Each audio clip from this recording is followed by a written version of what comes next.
今天北洞发布讣告，大熊猫谷谷因多器官衰竭，在2025年1月16日永远离开了我们，享年25岁。之前北洞在每周四都会发布谷谷的最新动态，但在2025年的1月份，已经连续2周都没有更新了。大家也都猜测到谷谷的身体状况可能欠佳，本来以为谷谷可以挺过这次难关，但还是不幸地传来了他离世的消息。谷谷在1999年9月25日出生于核桃坪野化培训基地，他的爸爸是盼盼，他的妈妈是糖糖。谷谷在2004年交换至北京动物园，在这里度过了他21年的熊生。谷谷之前的院子最靠近熊猫馆的大门，因此来北洞看熊猫，第一个看到的便是谷谷了。谷谷也因此得了个北洞保安队长的称号，因为谷谷的性格从小就非常温顺，即便是令他讨厌的乌鸦来烦他，他也只是挥手驱赶一下，也不会起身去抓它。所以正是因为谷谷温顺的性格，他也被多次安排接待外宾。就是这么亲人的谷谷，却曾经连伤4人，至今还保持着伤人最多的记录，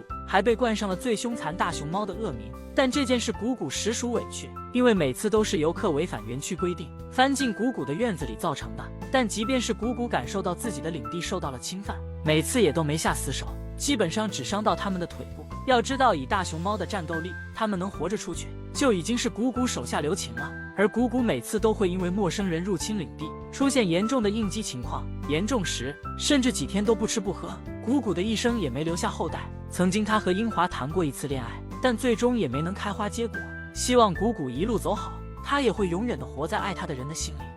然小狗家族都是有些搞笑天赋在身上的。这天正在睡觉的圆润被走过来的润泽吓了一跳，润泽也被妈妈的反应吓得埋下了脑袋。被吓懵了的润泽在原地愣了几秒钟，然后假装生气的扭过头去，等妈妈过来哄他。但圆润并没有理会儿子，而是原地趴下继续睡觉。润泽见状便生气的想去打妈妈，结果一个没站稳，把自己摔得熊仰马翻。还有一次，圆润带着润泽在木架上休息，结果圆润躺下的一瞬间，直接把润泽挤下了木架，都把润泽摔懵了。有些网友分不清润泽和润阳，其实他俩也很好分辨，看着潦草一些的是润泽，看着文静一些的是润阳。润泽潦草的模样像被屁崩了一样，这对炸毛刷子耳和当年挖煤时期的圆润简直一模一样。而且润泽和润阳这2个废头子可比当年的二狗和花花难带多了。当年因为二狗比较独立，喜欢自己玩，而花花又比较文静，不怎么费骂，所以那时的圆润有很多的精力去爱他们。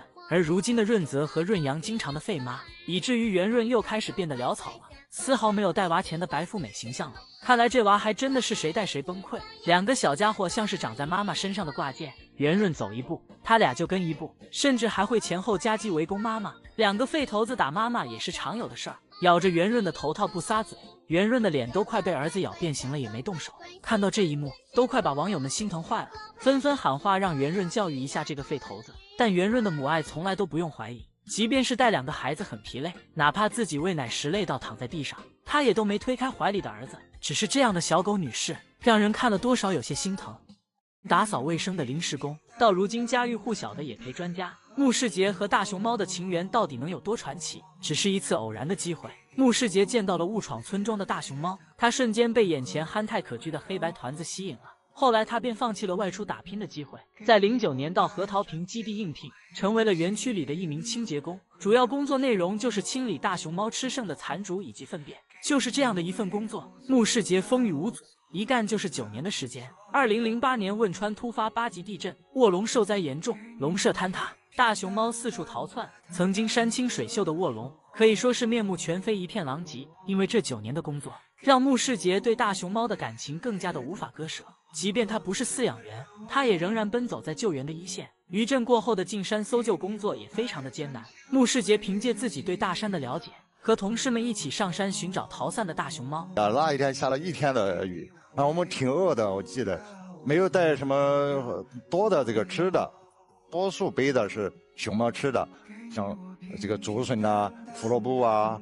我们饿了没有办法了的时候，我们就吃那个给熊猫吃的胡萝卜啊。这样回来了的时候，我记得每个人身上全身是湿透了的，而且都是血迹斑斑的，全身上滴满了的那个蚂蟥。搜救工作结束后，大熊猫也都被转移到其他的地方。穆世杰本以为他和大熊猫的情缘到此结束了，没想到在他去和基地领导告别的时候，却迎来了意外的收获。穆世杰被破格录用为正式的饲养员。自此以后的10几年里，他基本都在也陪工作的一线，因为经常走山路，他的膝盖出了问题。我这个膝盖做了手术，它的咔嚓咔嚓的响。我在和他们基地养了3年的我的膝盖，当时我是哭了。我哭的是，我可怜我的腿跑不起野外了，不能陪他们了。尽管他已经到了快退休的年纪，他还是申请回到一线工作。其实像木奶爸一样的饲养员我们有很多，即便他们很少出现在镜头前，却同样把大熊猫当作自己的孩子一样珍爱。把木鱼喊回来，把木鱼喊回来吧。盘点那些普通话10级的大熊猫，大家都知道东北人很爱唠嗑，没想到东北的熊孩子也那么能唠。目前生活在吉林长春熊猫馆的初心和奶妈的日常对话，那是字字清晰，句句回应。奶妈给初心喂小苹果，初心吃得很开心。好吃不？好吃啊，好吃多吃点啊。吃吧，吃胖胖的啊。在外场玩雪玩得正嗨的初心，听到奶妈喊自己名字，便立刻趴在围墙上探着头回应奶妈。初心，看不着你啊。初心。而当有人问他是初心还是暮云时，即便他都走出很远了，也不忘给句回应。你是暮云还是初心呢？初心呢？虽然初心和暮云是从小一起玩到大的玩伴，但2个小家伙的性格却是截然不同。初心生物钟很准时，到了下班点就会主动来到门口等着回家。暮云则喜欢拖堂，每次都要喊他很久。有一次初心又早早的守在门口着急下班，但奶妈说暮云还没回来，要等他一起，于是让他去喊暮云。暮云呢？把暮云喊回来，把暮云喊回来吧。结果初心真的能清晰地喊出暮云的名字，这普通话标准的程度和他远在大连的叔叔金虎有的一拼。金虎可以做到无障碍和奶妈对话。我喜欢友友，说喜欢友友，说喜欢妙音。哎呦我天哪！好好好，我知道了，我知道了，你喜欢妙音呗？哎呀，喜不喜欢飞云？啊？因为王雪奶妈总喜欢逗金虎，所以金虎还会和王雪奶妈吵架。哎呀，刚才说你了，刚才谁说你了？